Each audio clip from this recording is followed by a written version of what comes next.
नाज़रीन, कराची जो कभी उरूसुल बलात के नाम से जाना जाता था, इस शहर की रोशनियों को देखने के लिए सयाह आते थे, जो मौशी हब था, मगर इस शहर की रौनकों को मसाइल की आमाजगाह बना दिया गया।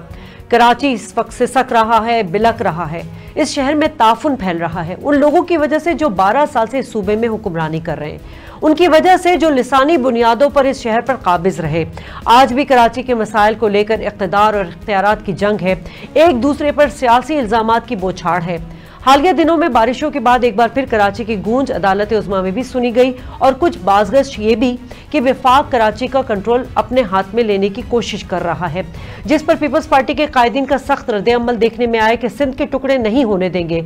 आज ही पाकिस्तान तहरीक इंसाफ के फिरदौस शमीम नकवी साहब ने मुस्तफ़ा कमाल पर बड़ी तनकीद की और इस हवाले से और भी बहुत कुछ कहा। बात करेंगे आज के प्रोग्राम में, लेकिन देखते हैं एक रिपोर्ट। आबादी के लिहाज से दुनिया का 10वां और पाकिस्तान का सबसे बड़ा शहर होने के बावजूद कराची गंदगी और सेवरेज ज़दा निज़ाम से अटा पड़ा है। इंफ्रास्ट्रक्चर की तबाही, लोड शेडिंग, बेरोजगारी, गुर्बत, स्ट्रीट क्राइम, ट्रांसपोर्ट के मसाइल, पानी के बहरान समेत हर मोहल्ले, हर गली के नुक्कड़ और चौराहे पर कचरे के ढेर दिखाई देते हैं। कराची से मुंतखब होने वाले अरकान असम्बली और बल्दियाती नुमाइंदे बेबसी का रोना रोते रहते हैं। सिंध की हुक्मरान जमात पाकिस्तान पीपल्स पार्टी शहर कराची पर हुक्मरानी का ख्वाब तो देखती है, मगर जब कराची के मसाइल पर रोशनी डाली जाए तो उनके हल के लिए पाकिस्तान पीपल्स पार्टी कोई किरदार अदा करने के बजाय तमाम तर जिम्मेदारी MQM पर डाल देती है। गुज़िश्ता आम इंतखाबात में कराची से भरपूर कामयाबी हासिल करने वाली हुक्मरान जमात तहरीक इंसाफ भी शहरियों के मसले हल करने में संजीदा नजर नहीं आ रही। क्या सियासी जमातों के एक दूसरे पर इल्जामात कराची की तरक्की का मसला हल कर सकते हैं? क्या हमारे हुक्मरान शहर की रोशनियों को बहाल करने के दावे को पूरा करेंगे? अवाम बस हल देखना चाहती है। वेलकम बैक नाज़रीन, पैकेज आपने देखा। प्रोग्राम का बाकायदा आगाज करेंगे। नहायती अहम टॉपिक है आज के हवाले से, क्योंकि कॉर्पोरेट मेट्रोपॉलिटन सिटी कराची की बात हो रही है। मेरे साथ गेस्ट जो मौजूद है उनका तारुफ करा दूं। मेरे साथ स्टूडियो में मौजूद है डॉक्टर उसामा रजी, नायब जमात इस्लामी है। साथ साथ स्काइप पे आसिफ हसनैन रहनुमा PSP हमें ज्वाइन कर चुके हैं। सेनेटर ताज हैदर पाकिस्तान पीपल्स पार्टी से आपकी एसोसिएशन है, बहुत अहम नाम है, उन्होंने टेलीफोन लाइन पर हमें ज्वाइन किया है। MQM पाकिस्तान से साजिद अहमद होंगे, जबकि मुजाहिद बरेलवी साहब हमें टेलीफोन लाइन पर ज्वाइन करेंगे, सीनियर साहब हैं। तमाम हजरात का बहुत शुक्रिया। ताज हैदर साहब, आपको मेरी आवाज आ रही है सर?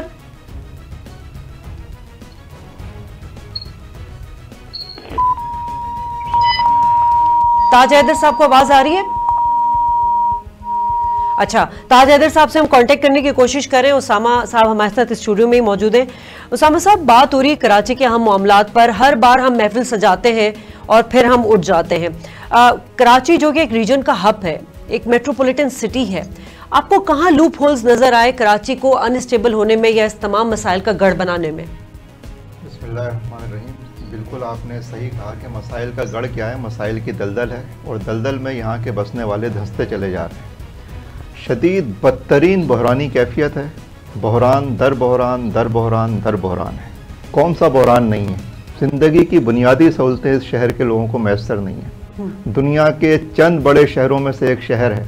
आपने सुना है कि इस तरह के किसी शहर में पानी लोगों को नहीं मिल रहा हो, इस तरह के किसी शहर के अंदर ट्रांसपोर्ट का कोई निज़ाम ही ना हो, इस तरह के किसी शहर के अंदर लोगों को रातों में यानी ज़िंदगी बिजली ना होने की वजह से दिन और रात के बाद ज़िंदगी अज़ाब हो जाए और कोई उसकी ज़िम्मेदारी कबूल करने वाला ना हो। यहाँ तालीम नहीं है, यहाँ इलाज नहीं है, यहाँ ट्रांसपोर्ट नहीं है, यहाँ सड़कें टूटी हुई हैं, यहाँ बारिश होना एक अजाब हो जाता है, यहाँ ज़िंदगी की नेमतें भी ज़िंदगी के लिए एक अजाब बन जाती हैं। तो ये एक पूरा तवील अमल है और ये जो सिलसिला है इसकी ज़िम्मेदार यहाँ के बुनियादी तौर पे यहाँ का हुक्मरान तबका है, जिसके पास इसकी ज़िम्मेदारी रही है। और कराची के दीगर सूबों की तरह ये सूबा भी उस तरह का एक बदनसीब सूबा है कि जिस पे जागीरदारों की वडेरा शाही राज है यहाँ पे, जो एक सिविल मार्शल्ला मुंतखब सिविल मार्शल्ला की सूरत में, नाम नहाद मुंतखब सिविल मार्शल्ला की सूरत में ये तबका यहाँ पर मुसल्लत है। दूसरे नंबर पर जो जिम्मेदारी आयद होती है वो यहाँ के मुंतखब नुमाइंदों की है। इस शहर के ये शहर तकरीबन 40 के करीब ये तकरीबन 25-26 MNA मुंतखब करता है, 40 के करीब MPs मुंतखब करता है। एक जीता जागता ऊपर से लेकर नीचे तक पूरे का पूरा मेयर मुंतखब करता है और उसके साथ सैकड़ों काउंसलर्स को, चेयरमैन्स को मुंतखब करता है और नतीजा ढाक के तीन पाते हैं। ना ये लोग ना लीपने के साबित होते हैं, ना पोतने के साबित होते हैं। ठीक है। तो जो मुंतखब नुमाइंदे हैं उन्होंने कराची के शहरियों की नुमाइंदगी का हक अदा नहीं किया उस हुक्मरान तबके के सामने जो यहाँ पर एक जागीरदाराना निज़ाम की सूरत में इस शहर के ऊपर भी अब हावी हो रहा है। ठीक है। आसिफ हसन साहब, कराची की नुमाइंदगी आपने साबका जमात आपकी थी, सियासी जमात जो कि बहुत ज़्यादा एम्पावर रही है इस शहर को बनाने में भी और बिगाड़ने में भी, जिम्मेदारी आप लोगों पे भी होती है। अब आप लोग PSP में जा चुके हैं, कराची की नुमाइंदगी अब भी उस तरह से आप लोग के साथ वाबस्तगी नज़र नहीं आ रही। आपको क्या लगता है क्या मसाइल रहे हैं कराची में जो ये आमाजगा बन गया है? बिस्मिल्लाहिर्रहमानिर्रहीम। देखें, सबसे अहम बात यह है कि माजी की सूरत हाल को अगर देखें ओवरऑल कराची, तो कराची में पूरे जो टेन्योर गुजरा है पॉलिटिकल, उसमें कराची में कोई भी जो है वो डेवलपमेंट नहीं हुई, कोई भी काम नहीं हो सका सिवाय उस दो दौर के, एक जिसको नेमतुल्लाह का दौर कहेंगे और दूसरा मुस्तफ़ा कमाल का दौर कहेंगे। और मुस्तफ़ा कमाल के दौर में ख़ास तौर पर बड़ी पहली दफ़ा इंफ्रास्ट्रक्चर पे काम हुआ, पहली दफ़ा तेज़ी से डेवलपमेंट हुई, ट्रांसपोर्ट का निज़ाम पहली दफ़ा जो है वो किया गया, नई बसेस लाई गई। ये जो सारी चीज़ें थी, इसका मकसद ये था कि जब आप किसी शहर के लोगों को शहर की ऑनरशिप देते हैं, उसको इख्तियार देते हैं शहर का, तो वो जवाबदेह होते हैं और वो कामों को करते हैं। बदकिस्मती क्या हो रही है हमारे पास, देखिए 3 सियासी जमातें जो है इस शहर की ऑनरशिप रखती हैं। एक तरफ जो है 2 साल हो गए PTI को, और PTI ने तो वादा किया था कि हम आने के बाद, उनको सब सारी हिस्ट्री पता थी इस शहर की, और इमरान खान साहब ने कहा था कि आने के बाद हम सबसे पहले इस शहर के मसाइल को हल करेंगे, और 2 साल गुजर गए। पीपल्स पार्टी की बदकिस्मती ये है कि पीपल्स पार्टी को इस शहर से वोट नहीं मिलता, तो पीपल्स पार्टी ने तो इस शहर को सजा देनी है और दे रही है। और 12 साल अगर तसल्सल के साथ देखें तो अभी ये 12 साल गुजर गए, और आप इनके बयानात देख लें तो ना इस शहर का सिर्फ मसला कचरा उठाने का नहीं है, कचरा उठाने से लेकर पानी से लेकर ट्रांसपोर्ट से लेकर बिजली से लेकर एक सिंगल इशू के ऊपर पीपल्स पार्टी ने काम नहीं किया। इसी तरह से MQM की पोजीशन भी यही रही, सिवाय मैंने कहा ना कि मुस्तफ़ा कमाल के उस दौर में। लेकिन आज के ये 4 साल दौर था जिसमें MQM को काम करना चाहिए था, मेयर को काम करना चाहिए था, डिस्ट्रिक्ट चेयरमैन को काम करना चाहिए था। आसिफ साहब, मैंने आपकी बात बड़ी तहम्मुल से सुनी। देखिए, दूसरों को इल्जामात देने से बेहतर है कि हम अपने गिरबान में झांके। सर, आप लोग जब साबका सियासी जमात से वाबस्ता थे तो हर हुकूमत के साथ आप लोग इत्तेहादी रहे। आप पे भी उतनी जिम्मेदारी आती है जितनी पाकिस्तान पीपल्स पार्टी पे आती है, उस पर थोड़ी सी कुछ % ज़्यादा आ जाएगी, लेकिन आप लोगों पे ज़्यादा आती है। अब सवाल यहाँ ये होता है आसिफ साहब, क्योंकि मेरे साथ उसामा साहब भी हैं, मैं उनसे भी फिर इस सवाल का जवाब लूँगी। जब तक MQM जिनके बानी अल्ताफ़ था वो यहाँ पे मौजूद था, उसकी मोनोपोली थी, तब तक आप लोग के हाथ में कराची था। जैसे ही अल्ताफ हुसैन यहाँ से गया है, आप लोग के हाथ बांध दिए गए हैं। आज PSP वो क्यों परफॉर्म नहीं कर पा रही? वही फेसेस है ना जो MQM में, यही मुस्तफ़ा कमाल था जो पहले था, मेयर थे। क्या जरूरी है कि आप लोग को इख्तियार दिया जाए तो ही आप लोग कराची के लिए काम करेंगे? देखिए जी, सबसे अहम बात यह है कि कराची के लिए जो कराची के मसाइल हैं उस पर काम करने के लिए जो इख्तियार का होना जरूरी है ना, जिनके पास इख्तियार है यही मैंने बात की ना। ये पानी का मसला, ये कचरा उठाने अच्छा, मैं देखिए किसी जमात के साइड नहीं ले रही आसिफ साहब, मैं सिर्फ एक दो बात सिर्फ कर लूं तो फिर आप मुझसे बिल्कुल सवाल कर लीजिएगा। जी सर, देखें, 18वीं तरमीम जब जिस दौर में हुई थी वो एक जमहूरी दौर था, पीपल्स पार्टी उस वक्त इख्तियार में थी, और वो तरमीम 18वीं तरमीम बड़ी खुशी इसीलिए हुई थी कि उसको इख्तियारात निचली सतह पे डिवॉल्व होंगे और चीज़ों को डिसेंट्रलाइज किया जाएगा। मुस्तफ़ा कमाल के दौर में जो अभी आप बात कर रही हैं, उस वक्त इस काम का आगाज हो चुका था। टाउन की सतह पर चीज़ों को डिसेंट्रलाइज किया गया था, इख्तियारात दिए गए थे, और उसी वजह से तेजी से काम हो रहा था। आज क्या हुआ कि 18वीं तरमीम के बाद वो सारे इख्तियारात वज़ीर आला, चारों सूबों के वज़ीर आला के को तो मिल गए, लेकिन वो इख्तियारात निचली सतह पे लोकल गवर्नमेंट को नहीं दिए गए। और जो कुछ लोकल गवर्नमेंट के पास, मेयर के पास इख्तियार था कि ये मेट्रोपॉलिटन सिटी है, यहाँ के मेयर के पास तो इजाफी इख्तियारात होने चाहिए जो दुनिया भर के, इस्तांबुल के मेयर के पास, चेन्नई के मेयर के पास, जो लंदन के मेयर के पास होते हैं। लेकिन बदकिस्मती हुई कि जो इख्तियारात ऑलरेडी थे, उस इख्तियारात को भी वो वाटर बोर्ड भी ले लिया गया, केबीसी भी ले लिया गया, केडी भी ले लिया गया, और ये सारे इख्तियारात दे लिए गए। दूसरी तरफ ये, जब आपकी नीयत नहीं होती है, देखें मैं फिर ये कहूंगा, आपको जब पॉलिटिकली चीजों को उस चश्मे से देखते हैं तो फिर आप बहुत सी चीजों को नहीं कर पाते। पीपल्स पार्टी जो है वो ये समझती है कि कराची में हमारा वोट बैंक नहीं है, तो उसने जो है डिसेंट्रलाइज करने के बजाय इख्तियारात, लोगों को एम्पावर करने के बजाय इख्तियारात ले लिए। अब ये कोई वज़ीर आला का काम थोड़ी, कचरा उठाना, सेवरेज का निजाम, नालों का निजाम, ये वज़ीर आला का काम थोड़ी है। क्यों नहीं ये सारे इख्तियारात दिए गए? और 12 सालों में जब ये इख्तियारात नहीं दिए गए तो जो मुस्तफा कमाल और नेमतुल्लाह के दौर का जो काम था वो काम भी तबाह हो गया, और कराची बचा कुछ अभी तबाह हो गया, जो उस वक्त थोड़ा बहुत आपके रिजर्वेशन समझ आ गई है। आप लोगों के पास तो कोई इख्तियार नहीं है, आपके पास आपका सिर्फ एक मुंतखब नुमाइंदा कराची से है, अब्दुल शकूर साहब। आप लोगों को कभी ये चीज़ नहीं हुई, आपने कभी प्रेस कॉन्फ्रेंस नहीं की आके कि जो हमें इख्तियारात मिलने चाहिए, हमारा बंदा होना चाहिए, तो हम कराची को यूँ कर देंगे? बजाय इसके हम हर जगह पे जमात इस्लामी को खड़ा देखते हैं। सैलाब हो, ताउन की बीमारी हो, पानी का मसला हो, कहीं भी कोई मसले, कोई रेफ्यूजी हो, कुछ हो, हमें जमात इस्लामी नज़र आती है। आप लोग को लालच नहीं इख्तियारात की? नहीं, आपने जो जैसे जमात इस्लामी के बारे में कहा कि वो ये किरदार अदा करती हुई नज़र आती है, तो जमात इस्लामी एक सियासी जमात है। जमात इस्लामी एक सियासी जमात ये किरदार अदा करती है, तो उसका वो किरदार बड़ा महदूद होता है। किरदार अदा करती है, उससे पता चलता है, यानी पूत के पाँव पालने में नज़र आते हैं कि हाँ भाई, इनके पास अगर इख्तियारात होंगे तो जिस तरह ये बेख्तियारी की ज़िंदगी में इस तरह से काम कर रहे हैं, तो इनके पास जब ये इख्तियार होने का मतलब है कई लाख गुना मल्टीप्लाई कर देना, सैकड़ों और हज़ारों में नहीं, लाखों में मल्टीप्लाई करना किसी पॉलिटिकल पार्टी की एक्टिविटी को। तो ये जो नेमतुल्लाह खान ने काम किया, तो ये बुनियादी तौर पे नेमतुल्लाह खान नहीं थे, उनके पीछे हज़ारों कारकुनान थे जो नेमतुल्लाह खान बन के काम कर रहे थे, वरना कोई भी सुपरमैन तो नहीं होता। तो ये स्ट्रक्चर, तो ये पॉलिटिकल स्ट्रक्चर है, तंजीमी स्ट्रक्चर है, वो जमात इस्लामी के पास मौजूद है। और जमात इस्लामी किसी भी बदतरीन निज़ाम को भी बहुत अच्छी तरह चलाने की सलाहियत रखती है, ये इसका एक सबूत है। लेकिन उसके साथ ये बात ज़रूरी है कि जो इख्तियारात हैं, रियासती इख्तियारात, वो इख्तियारात मुंतखब नुमाइंदों तक मुंतकिल होने चाहिए। और सिंध का मसला ये है कि बालाई सतह के इख्तियारात, मरकज़ के इख्तियारात नहीं होते, यहाँ के वडेरों ने अपने हाथ में ले लिए, और नीचे के इख्तियारात छीन के अपने हाथों में ले लिए, और कराची के शहरियों को एक तरह से गुलामी की ज़िंदगी से दो चार कर दिया है कि जिनकी सुनने वाला कोई नहीं है। जो चीखते हैं तो उनकी आवाज़ को सुनने के लिए कोई, ये समझते हैं ये हारियों की तरह ट्रीट कर रहे हैं, जिस तरह ये लड़काने के देही इलाकों के अंदर अपने इंसानों को ट्रीट करते हैं, इन्होंने उसी तरह से अब कराची को ट्रीट करना शुरू कर दिया है। और कराची उस तरह का शहर नहीं है कि जो खामोश हो जाए, कराची बोलता है।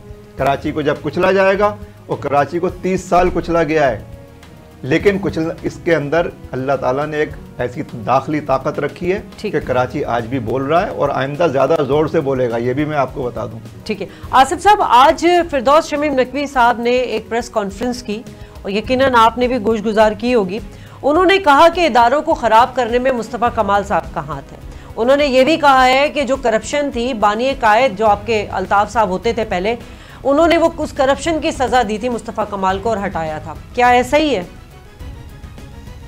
मेरे ख्याल से फिरदौस शमीम नकवी साहब का मैंने देखा है, वो उन्होंने आखिर में जो हुज्जत पूरी की है मुस्तफ़ा कमाल की, मेरे ख्याल से वो पहली में नहीं है, तो बहुत मादिया में किया है।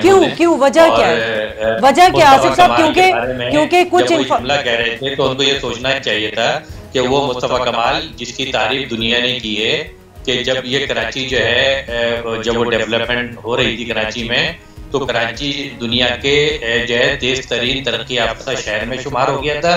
कराची से जो है वो कचरा उठना शुरू हो गया था, कराची में डेवलपमेंट हो रही थी, और दुनिया के बेहतरीन मेयर उसको करार दिया था मुस्तफ़ा कमाल को।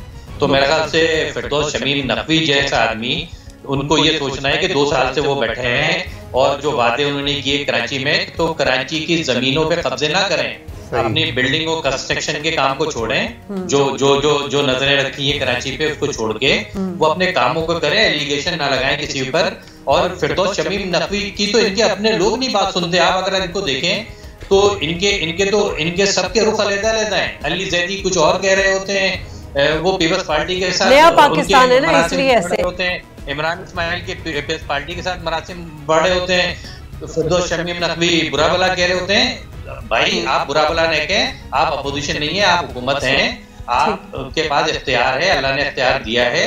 2 साल आपको हो गए, आप किसी पर एलिगेशन लगाने से बेहतर है कि काम करके दिखाएं। शहर तबाह हो रहा है, लोग तबाह हो रहे हैं, पानी का निजाम तबाह हो रहा है, कचरा उड़ नहीं रहा। वो तो कहते हैं कि जी हम क्रेडिट नहीं लेना चाहते हैं, जो ये सियासी जमात काम करना चाहती है वो काम ले, लेकिन कराची के अवाम के मसाइल हल कर दे। उनका तो आज यही बयानिया सामने आया है। देखें, कराची के मसाइल हल करने में मुझसे ज्यादा शादिया आप बेहतर जानती हैं, और इस कराची के लोग अच्छी तरह जानते हैं कि अब ये मजाक बन गया है कि पीपल्स पार्टी ने तो जो करना था वो कर दिया, लेकिन जो पीटीआई कर रही है इस शहर के साथ वो वाकईतन मैं समझता हूँ कि एक बहुत खुली दुश्मनी है कि जहां पर उनको काम करना चाहिए था पीटीआई वो इल्जाम लगा रही है। वो कहते हैं कि चले यहाँ पे मुझे आसिफ साहब ब्रेक लेना पड़ेगा। नाले साफ करते हैं 6 दिन, अली जैदी साहब नाले साफ करते हैं, कभी उनकी सफाई मुहिम शुरू हो जाती है, कभी इमरान इस्माइल मैदान में जाते हैं। ये सारी जो चीजें हैं ये बिल्कुल क्लियर है। अच्छा, अगर ऐसा है तो ये मीटिंग्स क्यों हो रही हैं? पीटीआई के लोग जो है वो जाकर इस्लामाबाद और कराची में मीटिंग क्यों कर रहे हैं? क्यों ये सारी चीजें बातें हो रही हैं कि कराची को जो है वो फेडरल के अंडर दे दिया है? क्यों? ठीक है, इस पे मैं आगे बात मीटिंग कर रहा है, इस पे मैं आगे बात करूंगी आसिफ साहब।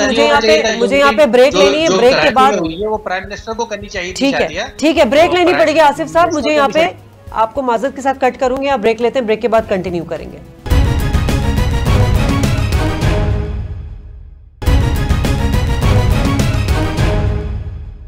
वेलकम बैक नाज़रीन। और हमने देखा है कि जब भी कराची में किसी तरक्की की बात होती है या मसाइल की बात होती है तो सिंध खतरे में पड़ जाता है। मैंने अपने इंट्रो में बताया था कि हमारे साथ ताज हैदर साहब, सेनेटर ताज हैदर साहब मौजूद थे, लेकिन इस वक्त प्रेस क्लब के बाहर सिंध तकसीम के हवाले से पाकिस्तान पीपल्स पार्टी के अहम रहनुमा जो है वो एहतजाज कर रहे हैं। इसलिए अब इस वक्त हमें नजमी आलम साहब को लेना पड़ा है, जो कि पाकिस्तान पीपल्स पार्टी से एसोसिएटेड है। बहुत शुक्रिया नजमी साहब। सर, ये फरमाइएगा, आवाम एहतजाज कर रही थी, मेन जो इश्यूज हैं, ये आप लोग एहतजाज करने कहाँ पहुंच गए इस वक्त? देखिए, मेरी बात आप समझे, एहतजाज हमारा जमहूरी हक है, ठीक है, अवाम इसको भी एहतजाज का हक है। अगर हम ये देखते हैं कि कोई गैर आईनी बात की जा रही है तो हम उस पर बिल्कुल एहतजाज करने का, और ये हमारा राइट, हम कर रहे हैं और करेंगे अगर गैर आईनी बात होगी। और ये पीपल्स पार्टी का हमेशा से रहा है कि जब भी आइन के ऊपर कोई बात आई है पीपल्स पार्टी फ्रंट लाइन पे खड़ी रही है। और अगर ये बात बिल्कुल क्लियर कर दें कि जिस तरह 2018 के जिस इलेक्शन की बुनियाद पे इमरान खान साहब प्राइम मिनिस्टर बने, उसी इलेक्शन की बुनियाद पर चीफ मुराद अली शाह साहब और पीपल्स पार्टी सिंध में हुकूमत में आई। अगर गलतियां ही निकालने की बात है, हम 50 गलतियां निकाल देते, फेडरल गवर्नमेंट को हटा दें, उसकी जगह किसी और को केयर टेकर बना दें। ऐसा नहीं होता बीबी। आपको मुल्क को आगे बढ़ाना है तो रिकंसिलेशन से बढ़ेगा, डंडा मारने से मुल्क आगे नहीं बढ़ेगा। तो रिकंसिलेशन के लिए कमेटी तो बनाई थी, फिर आप लोगों को आईनी और कानूनी क्या खतरा पड़ गया सर? नहीं, वो तो अब बनाई ना जब आवाम का प्रेशर आया। पहले तो क्या बात हो, अदालत का प्रेशर नहीं आया, आवाम का प्रेशर आया। अदालत का प्रेशर तो नैब पे भी आया कि नैब कर रही है, खत्म कर दे नैब को फौरी तौर पर। जो चीफ जस्टिस साहब ने कहा ना कि भाई नैब जो है लोगों को सियासी ब्लैकमेलिंग के लिए इस्तेमाल हो रही है, तो लेट्स फिनिश द नैब। अच्छा सर, लेकिन चलिए आप अपना मतलब डेमोक्रेसी में तो आपको राइट है कि जी आप अपना एहतजाज रिकॉर्ड कराएं जमहूरियत में, लेकिन अवाम के मसाइल के सद्देबाब के लिए क्या होने जा रहा है? आप लोग क्या करने जा रहे हैं?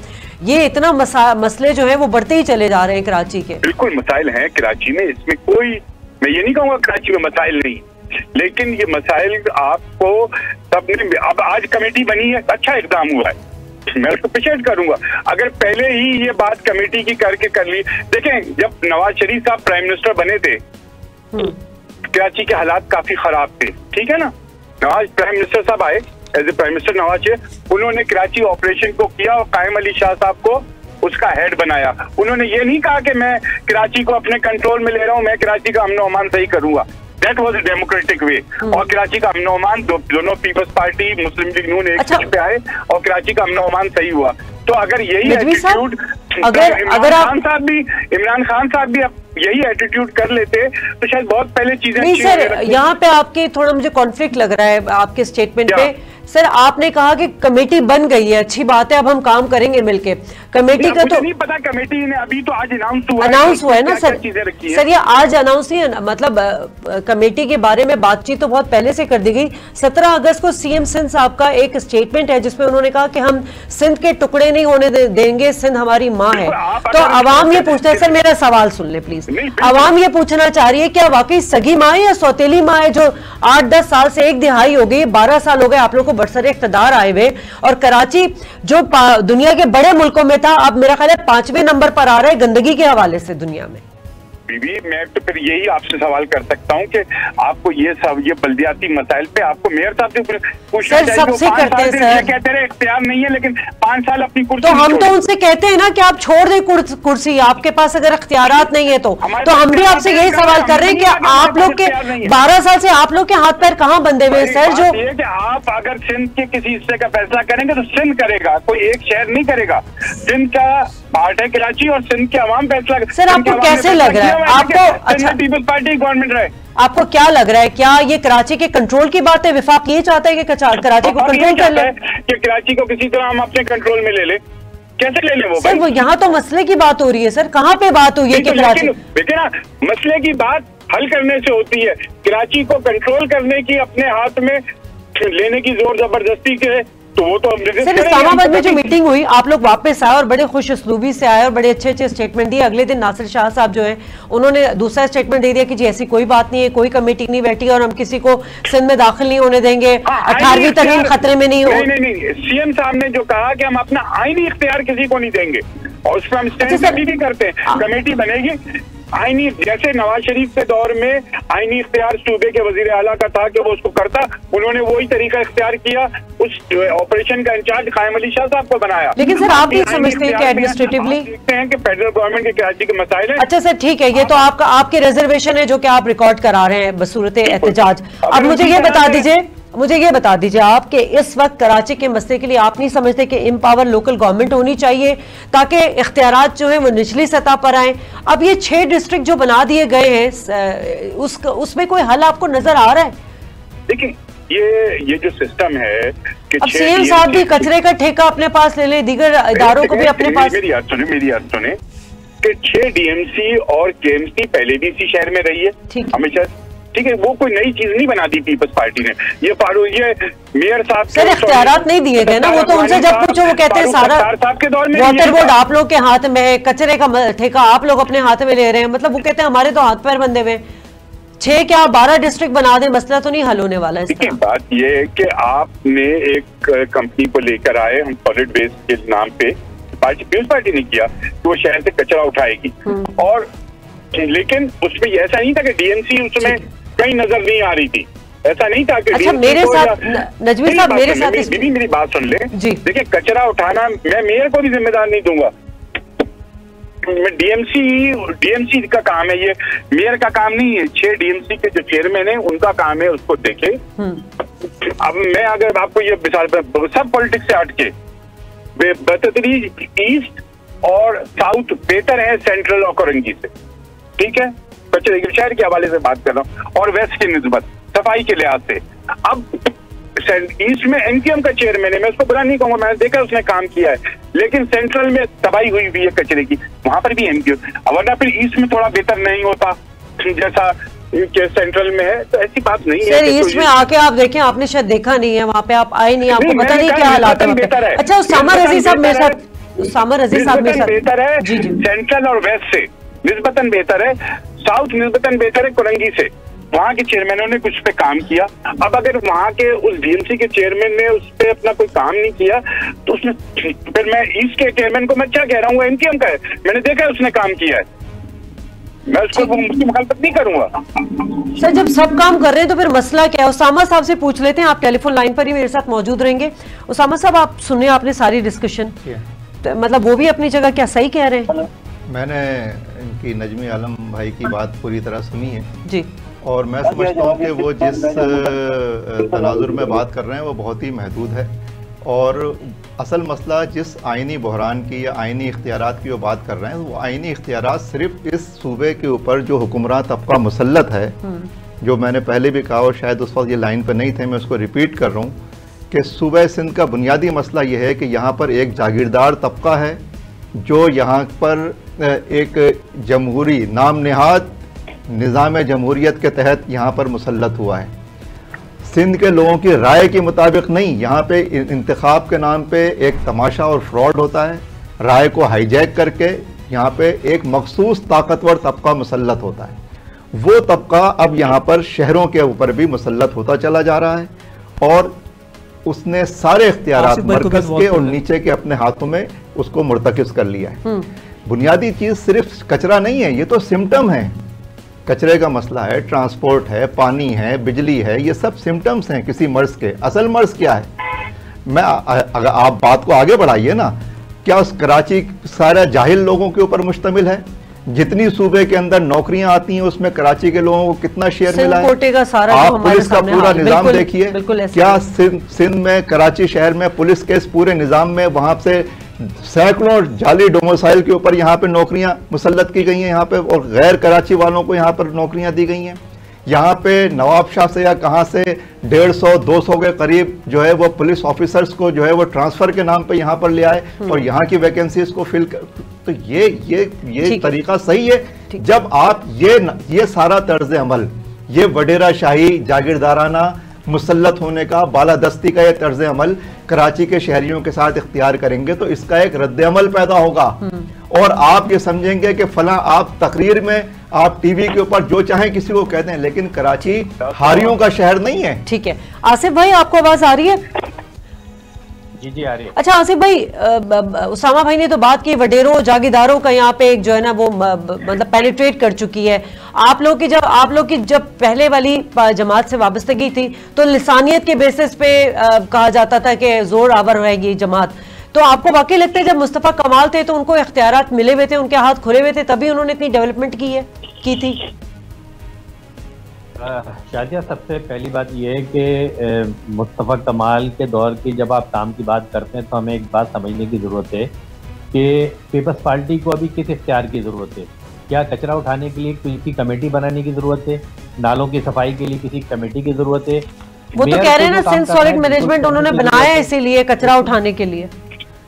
मैं आपको फिर बता रहा हूँ कि मेयर को जो काम करना था बिल्कुल उसने वो काम नहीं किया, बिल्कुल सही है। लेकिन पीपल्स पार्टी ने वो मंसूबे जो पीपल्स पार्टी को करने थे, मिसाल के तौर पर K4 पानी का मंसूबा था। मैं पानी के चीफ मिनिस्टर की उस मीटिंग में मौजूद था लास्ट में कि जब ये ब्रीफिंग दी गई और ये क्लियर हो गया कि भाई अब ये मंसूबा फिलहाल जो है वो कंटिन्यू नहीं हो सकता और जो 10 अरब रुपए से ज्यादा का जो बजट रखा गया था, जो खासतौर पर फेडरल गवर्नमेंट ने दिया था, वो सारा पैसा जो है वो जाया हो गया है। अब जो है उसको दोबारा टेंडर किया जाएगा जो कि पेंडिंग में चला गया है। यानी कराची के लोग अब ये सुन लें कि उनको अगले 5-10 सालों तक पानी दोबारा नहीं मिल सकता, इसी टैंकर माफिया को से उनको पानी लेना पड़ेगा। दूसरी बात ये कि बिजली का जो इशू है, बिजली का इशू आज का तो नहीं है, जब से अबराज कंपनी को आपने दिया है बिजली का कराची में इशू है। और ये दिया गया किस दौर में? पीपल्स पार्टी के दौर में दिया गया जब जरदारी साहब थे, और उसके बाद आज पीटीआई की गवर्नमेंट है जिसमें आरिफ नकवी साहब जो वहाँ पकड़े गए लंदन में, वो दोस्त हैं इमरान खान साहब के। ये कोई ढकी छुपी बात नहीं है। नालों की सफाई का मसला हो गया, ट्रांसपोर्ट का मेरे पास और आपके चैनलों पे आज भी स्टेटमेंट मौजूद है नासिर शाह साहब के, बिल्कुल, कि जो उन्होंने एक दफा नहीं 5-5 दफा दिया, 15 तारीखें दी थी जनाब, 15 तारीखें नासिर शाह साहब ने दिया। नहीं, गाड़ियां नहीं आई। कराची अर्बन ट्रांसपोर्ट के हवाले से उन्होंने 15 तारीखें दी थी कि इस तारीख में आ जाएगी। करना चाहूंगा सामा कादरी साहब को। जी मैं आपको मैं मौका देती हूँ आपको नजमी साहब जी। सबसे अहम जो बात है वो ये है कि कराची से जब जो हम कहते हैं कि 70% रेवेन्यू कराची फेडरल को देता है और 95% सिंध को देता है, तो कराची जो है वो एक बहुत बड़ा नेशनल इशू भी है। यहाँ पर इंटरनेशनली बहुत सी ताकतें यहाँ पर आदमी इन्वेस्टमेंट करके इसको डिस्टेबलाइज करने की कोशिश करती रही हैं और आज की जो ये सिचुएशन क्रिएट हो रही है ये बड़ी खतरनाक हो रही है। ये कोई आम सा खाली कचरा उठाने का मसला नहीं है, ये मसला नेशनल सिक्योरिटी का मसला है, जो कराची का मसला है, अगर आज फेडरल गवर्नमेंट इंटरवेन कर रही है, मैं समझता हूँ कि पीपल्स पार्टी को जो है किस बात का एतराज होना चाहिए कि जी भाई ये कराची जो है पाकिस्तान से अलहदा ही किया, आपको 12 साल मिले, आपने काम नहीं किया ना, जब आपने कराची को लावारिस कर दिया। और आज जब अच्छा मैं जरा नजमी साहब से पूछ लूं, नजमी साहब चले मान लिया गवर्नमेंट, ठीक है आसिफ भाई, नजमी साहब मान लिया मैंने कि ठीक है आप लोग को कानूनी आईनी या 18वीं तरमीम पे कोई रिजर्वेशन है, वो एक अलग बात है, लेकिन ये बताइए वो जो बसें आनी थी ट्रांसपोर्टेशन का की बात थी, दूसरा ये कि थोड़ा सा डॉक्टर साहब एक समा कादरी साहब की बात से स्टार्ट करूंगा। उन्होंने कहा कि जी डॉक्टर उसामा रजी साहब है, मैंने किसी की बात में नहीं बोला, तो नहीं सर मैं नाम ठीक करवा रही हूँ, डॉक्टर उसामा रजी साहब है, जमात नायब जमात, सॉरी डॉक्टर उसामा रजी साहब ने जो फरमाया, इस शहर के लोगों ने 30 साल बंदूक के जोर पे जब इन्होंने शहर के पर कब्जा करके रखा, बेदरेर किसी डिपार्टमेंट की हिम्मत नहीं थी इनके आगे बोल ले। इलेक्शनों में बंदूक के नाल पर इस दफा बंदूक इनको उठाने का मौका नहीं मिला, तो ये इलेक्शन हार गए कराची से। आप किसकी बात कर रहे हैं सर? नहीं मैं एमक्यूएम की बात कर रहा हूँ। ये आसिफ अजहर साहब तो पीएसपी में आ गए अब। नहीं वो मुझे पता है आ गए, लेकिन जो रिकॉर्ड है वो सब पहले तो एक ही थे ना, अलग तो नहीं थे, अब छोड़ दिया तो वो सर आपके टेन्योर में भी तो थे ना आपके इत्तेहादी सर। इस शहर पे जो बंदूक के जोर पे 30 साल हुकूमत की गई, जी जी, उन्होंने कुछ नहीं किया, उन्होंने शहर के इंफ्रास्ट्रक्चर के लिए कोई चीज तो कर जाते, ठीक है हमारी लीकेजेस हैं, लेकिन आप मैं फिर उसी पे आऊंगा कि ये ट्रांसपोर्ट का इशू भी है, ये भी है। फेडरल गवर्नमेंट को बिल्कुल आता है कि वो प्रोविंशियल कॉर्डिनेटर से बैठे भाई आपके क्या इशू है, हम जो भी है हम तो कहते हैं हमारे जो 2.5-3 आप रिकंसिलिएशन की अभी बात कर रहे थे, बैठने को तो आप लोग तैयार नहीं होते हैं, इन मसाइल के लिए तैयार नहीं होते हैं, लेकिन जब अपने अपने जमातों के वफादार होते हैं तो फिर सब जमा। देखिए हमने तो मना नहीं किया कि आए बैठे हमारे साथ मिलकर शहर के इशूज के लिए काम करें। तो सर अभी कमेटी जो बनाई है तो फिर थोड़ा हौसला करते ना, आज आप लोग एहतजाज करने चले गए सर। नहीं तो उसके करने का जब तरीकाकार ये बोला जाए क्या कि जब उनके अहदेदार ये बोलेंगे कि हम आखिरी मौका दे रहे हैं, हम मजबूरन में बड़े रफ्ता दिल के साथ बैठ रहे हैं, तो फिर उसके जवाब भी आएंगे। मतलब अगर रिकंसिलिएशन की बात करनी है, चीज को अच्छी तरह करना है, तो फिर अपनी लैंग्वेज भी फेडरल गवर्नमेंट के नुमाइंदों को, उस पार्टी को अपनी सही करना पड़ेगी। ठीक है चले, नहीं है कोई तरह। ठीक है नजमी साहब आप टेलीफोन लाइन पे हमारे साथ मौजूद रहिएगा, मुझे एक छोटा सा ब्रेक लेना है, उसके बाद मैं वापस आती हूँ।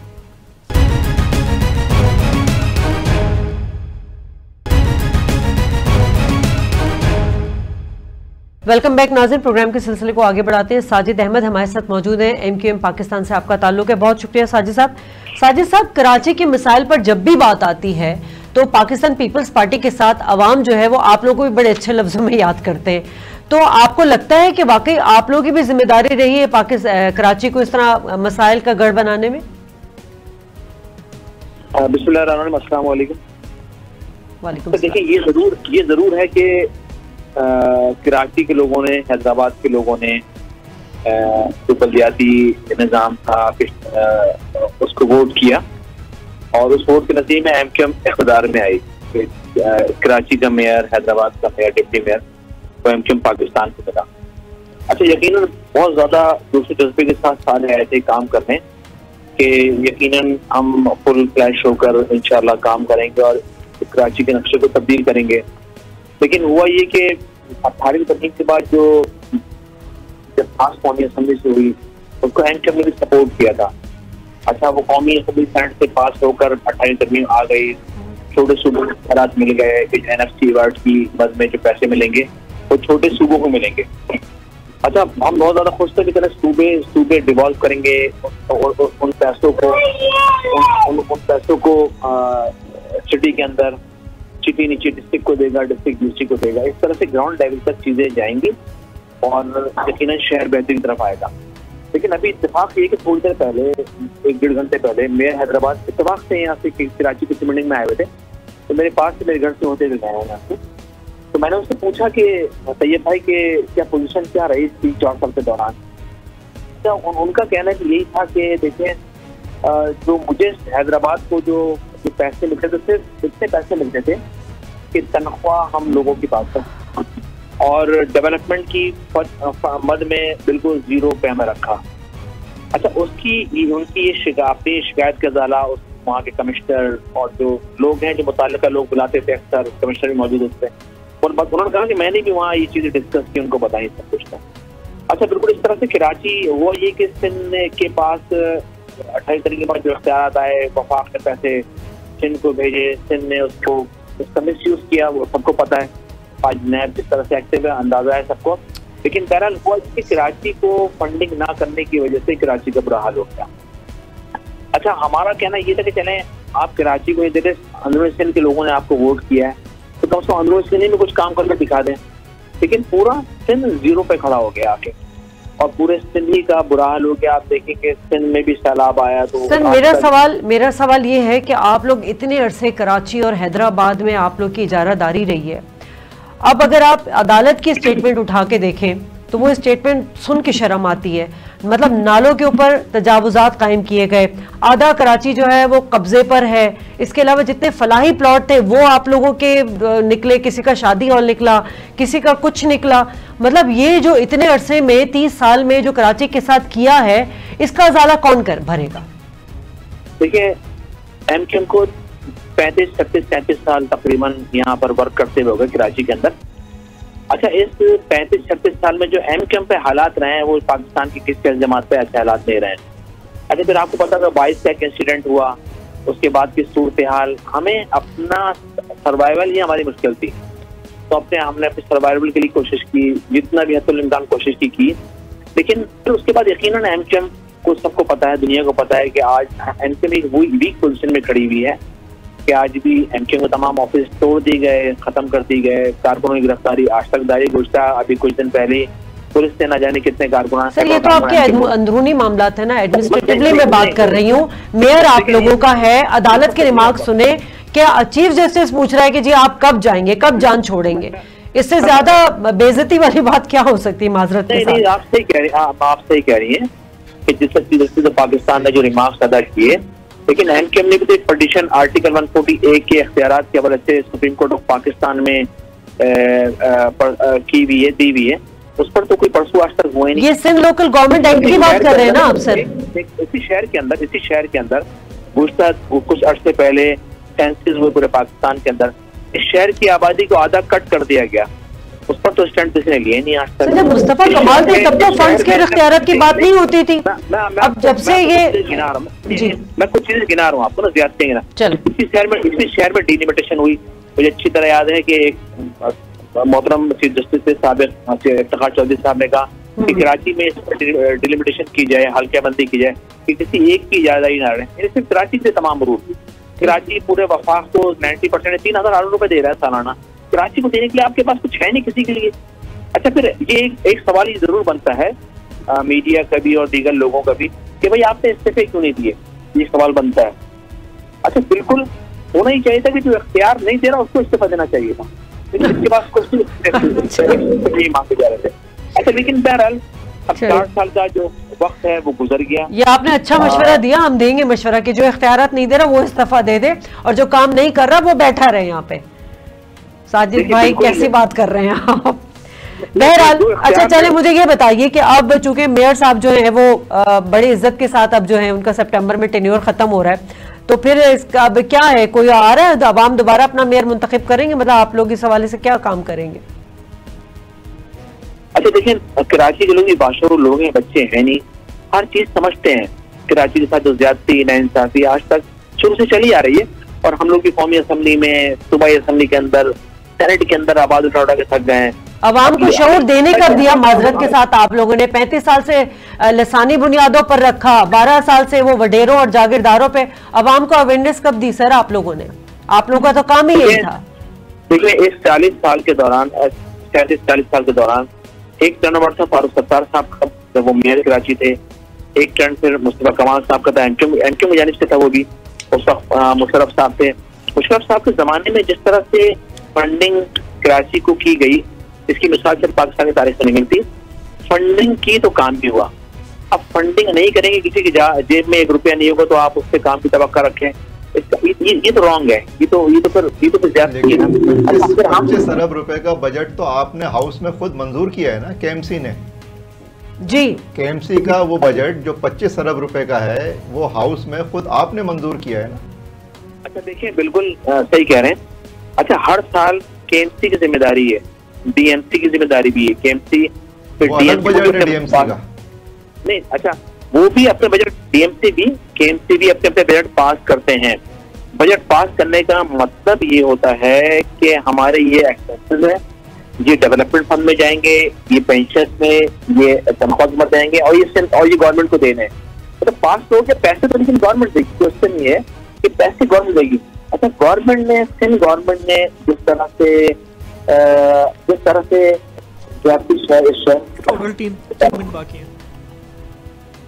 जी जी बोलिए बोलिए साजिद साहब।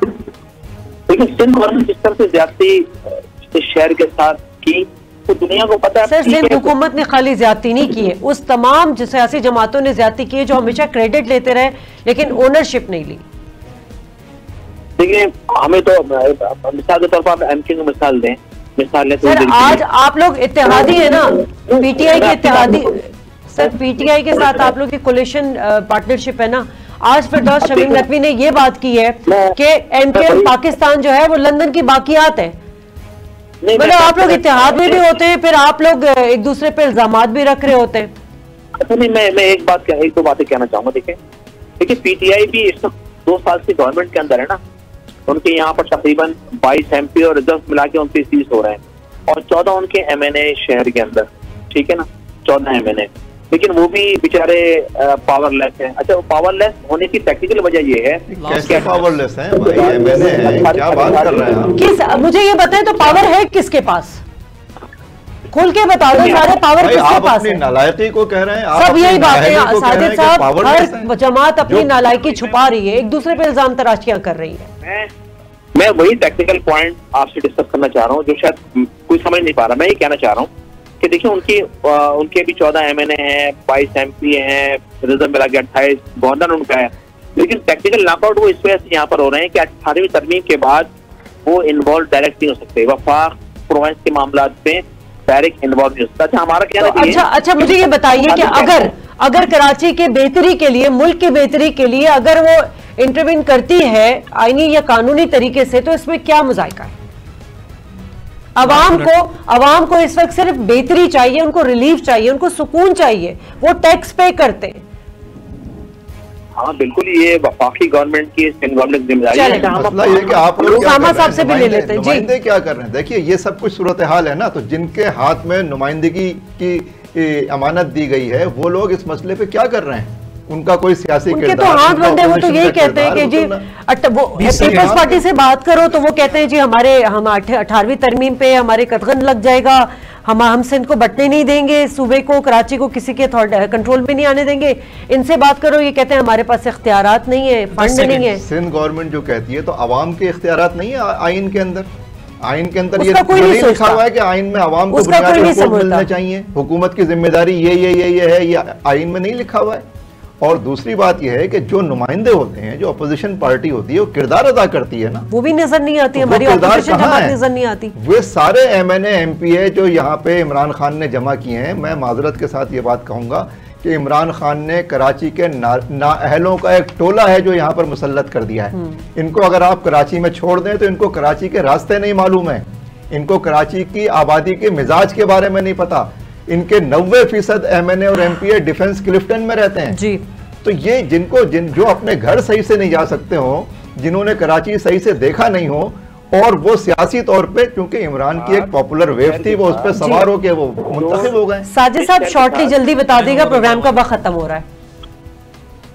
मैं ये कहना चाह रहा हूँ, देखिए शहर के साथ आप कह रहे हैं मुस्तलत कर दिया, या जिस तरह से नाहल लोगों को लेके आ गए, तो इस शहर के साथ वो ये रहा है कि इस शहर पर आगे सब अपना खेल कर रहे हैं, सब यहाँ मुकामी लोगों को डिग्रेड करके, ना यहाँ पे चोरी होती है, ना चोर यहाँ का है, ना डकैत यहाँ का है, ना अगवाकार यहाँ का है। पहले तो यहीं के थे, यहाँ का ना फकीर यहाँ का है, सर यहाँ का नहीं। अब मैं क्या बोलूँ, आप लोग MKM पाकिस्तान हो गए, लेकिन साहब का MKM में ये सब लोग मौजूद थे। साजिद साहब, सारे भत्ताखोर यहीं के थे, सारे जो है वो बोरीबंद लाशों वाले यहीं के थे। भाई क्या बात कर रहे हैं मतलब हमें आवाम के मसाइल के लिए कहीं पे कंसर्न नहीं नजर आता। इनकी तलाश होगी, कंसेंसस किसी भी जमात में नहीं है कराची के आवाम के मसाइल को लेकर। उसका तरीका ये है कि वफाक इस वक्त हेड कर रहा है पाकिस्तान को, सिंध गवर्नमेंट हेड कर रही है सिंध को। उसका तरीका ये है कि जल्दी बता दीजिएगा साजिद साहब कि मौजूदा जो वफाकी गवर्नमेंट उसकी जिम्मेदारी भी है, सिंध गवर्नमेंट की जिम्मेदारी भी है कि कराची, आप भी तो विफाक के साथ है ना सर। चले, thank you very much Sajid साहब। उसामा साहब शॉर्टली बता दीजिएगा कि क्या कोई हल नजर आता है आपको? देखिए, इन तिलों से कोई तेल नहीं निकलेगा, ये मैं आपको बता रहा हूँ। जितने भी इख्तियारात हैं, इन इख्तियारात के साथ भी काम हो सकता है, लेकिन अमानत और दयानत के साथ, बहादुरी के साथ, टीम नेटवर्क के साथ, ग्रास रूट पे जब तक आपका टीम नेटवर्क नहीं होगा जो पूरी तरह से सपोर्ट दे रहा हो, ये काम इस शहर को नहीं बदला जा सकता।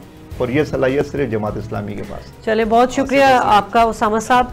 अपने तमाम गेस्ट का मैं शुक्रिया अदा करना चाहूँगी। मुझे तो कराची के मसाइल, ये कचरा, ये इंफ्रास्ट्रक्चर, ट्रांसपोर्टेशन, ये तमाम चीज़ें पीछे लगती हैं। सबसे ज़्यादा जो कराची का मसला है वो नाअहलियत और डिसओनरशिप है। शाज़िया खान को प्रोग्राम से इजाज़त दीजिए। अल्लाह निगहबान।